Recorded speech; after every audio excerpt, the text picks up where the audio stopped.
नमस्कार दर्शकों, आपका धर्म दर्शन में स्वागत है।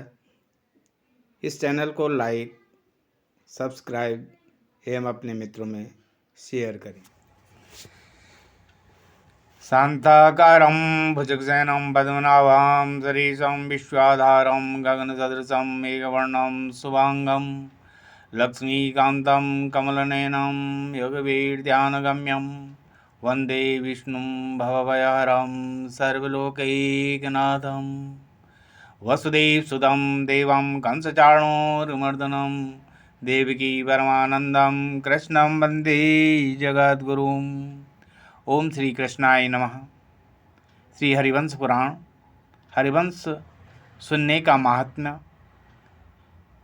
कहते नारायणं नमस्कृत्यं नरं चैव नरोत्तमं देवीं सरस्वतीं चैव ततो जयमुदीरयेत्।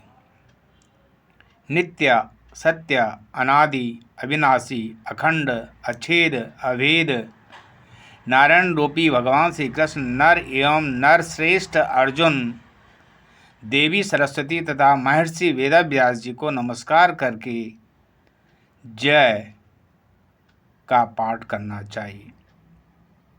सत्यवती पुत्र पारासुर सुत श्री व्यास जी को नमस्कार है, जिनके कमल मुख से वाणी रूप अमृत का पान कर संपूर्ण विश्व आनंद से विभोर हो जाता है।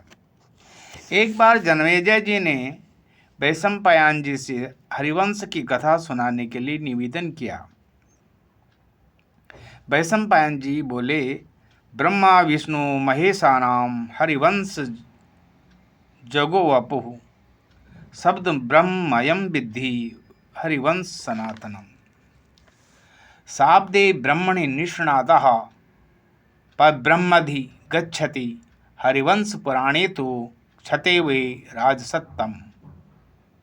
कायिकं वाचिकं पापं मनसा यद पार्जितं तत्सर्वं नाशि आयाति तमः सूर्योदये यथा।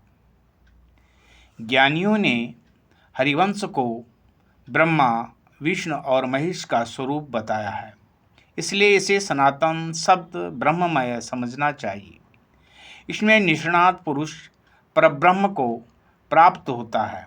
हे राजाओं में श्रेष्ठ जन्मेजय, इस प्रकार सूर्य के उदय होने से अंधकार नष्ट हो जाता है, उसी प्रकार हरिवंश पुराण के सुनने से मन वाणी व शरीर के द्वारा किए गए संपूर्ण पाप नष्ट हो जाते हैं। जो यश व फल 18 पुराणों के श्रवण करने से प्राप्त होता है, उतना ही फल विष्णु भक्त को एकमात्र हरिवंश पुराण के सुनने से ही प्राप्त हो जाता है। पुत्र की इच्छुक स्त्रियों को भगवान विष्णु के चरणों में प्रेम रखकर हरिवंश पुराण को अवश्य ही सुनना चाहिए। जिस बालघाती पुरुषों की संतान होकर मर जाती है, मृत्यु को प्राप्त होती है, उसे हरिवंश पुराण अवश्य सुनना चाहिए। गुरु चंद्रमा सूर्य और अग्नि की ओर मुख करके मलमूत्र का त्याग करने वाला पुरुष जन्म जन्मांतर में नपुंसक होता है।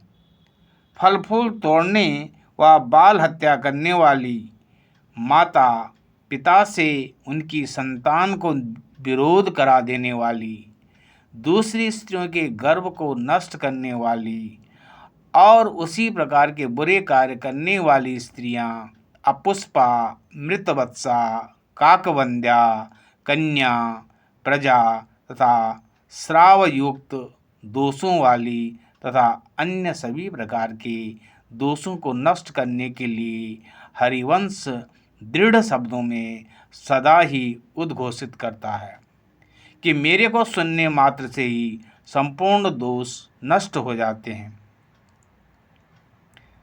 हरिवंश सुनने की विधि और फल है। वैशंपायन जी ने जन्मेजय से हरिवंश पुराण के श्रवण के हेतु 9 दिन के पाठ की विधि निम्न प्रकार बताई। सर्वप्रथम विद्वान ज्योतिषी को बुलाएं।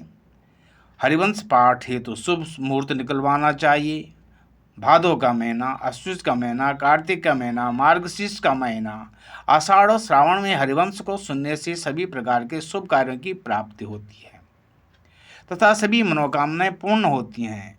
कथा प्रारंभ की तिथि नित्य समय में प्रारंभ की जानी चाहिए और इसके लिए जनाधार तैयार करना चाहिए। अधिक अधिक प्रसारित इस बात को करना चाहिए, संदेश देनी चाहिए।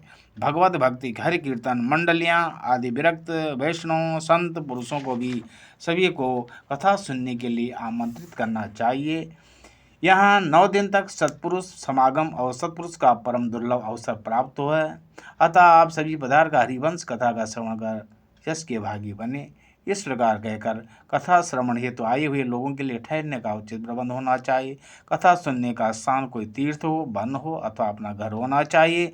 स्थान बड़ा खुला होना चाहिए जिससे वे श्रवणार्थी अधिक संख्या में सुविधापूर्वक बैठ सके।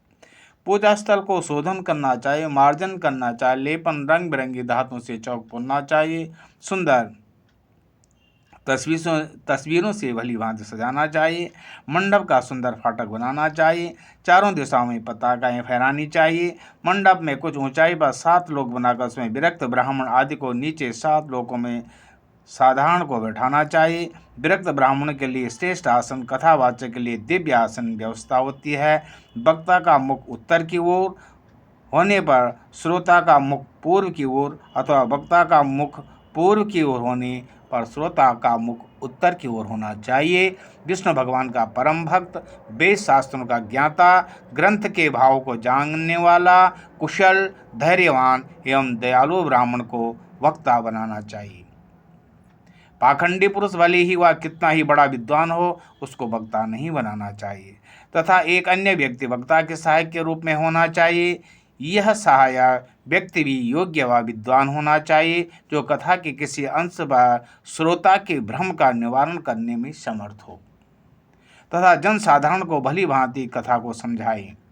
वक्ता श्रोता एक कथा प्रारंभ से एक दिन पूर्व अपना क्षौर कर्म करा लेना चाहिए। वक्ता श्रोता दोनों ही चंद्रबल और श्रवण करने वाले दंपत्ति के ग्रह एवं ताराबल अनुकूल हो उसमें कथा प्रारंभ करनी चाहिए। श्रोता को सूर्योदय से पूर्व ही अपना नित्य क्रिया निवृत्त होकर स्नान करना चाहिए।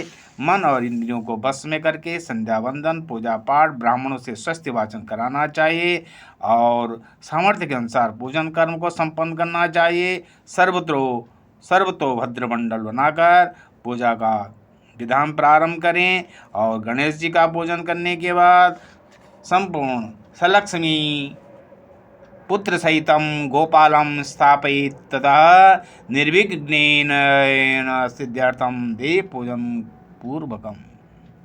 फिर लक्ष्मी और पुत्रों के सहित गोपाल कृष्ण की स्थापना करनी चाहिए तथा कथा के निर्विघ्न रूप से समाप्ति के लिए देव पूजन करके पत्नी व पुत्र सहित भगवान श्री कृष्ण का पूजन करना चाहिए। ओम नमो भगवते वासुदेवाय। ओम नमो भगवते वासुदेवाय। ओम नमो भगवते वासुदेवाय।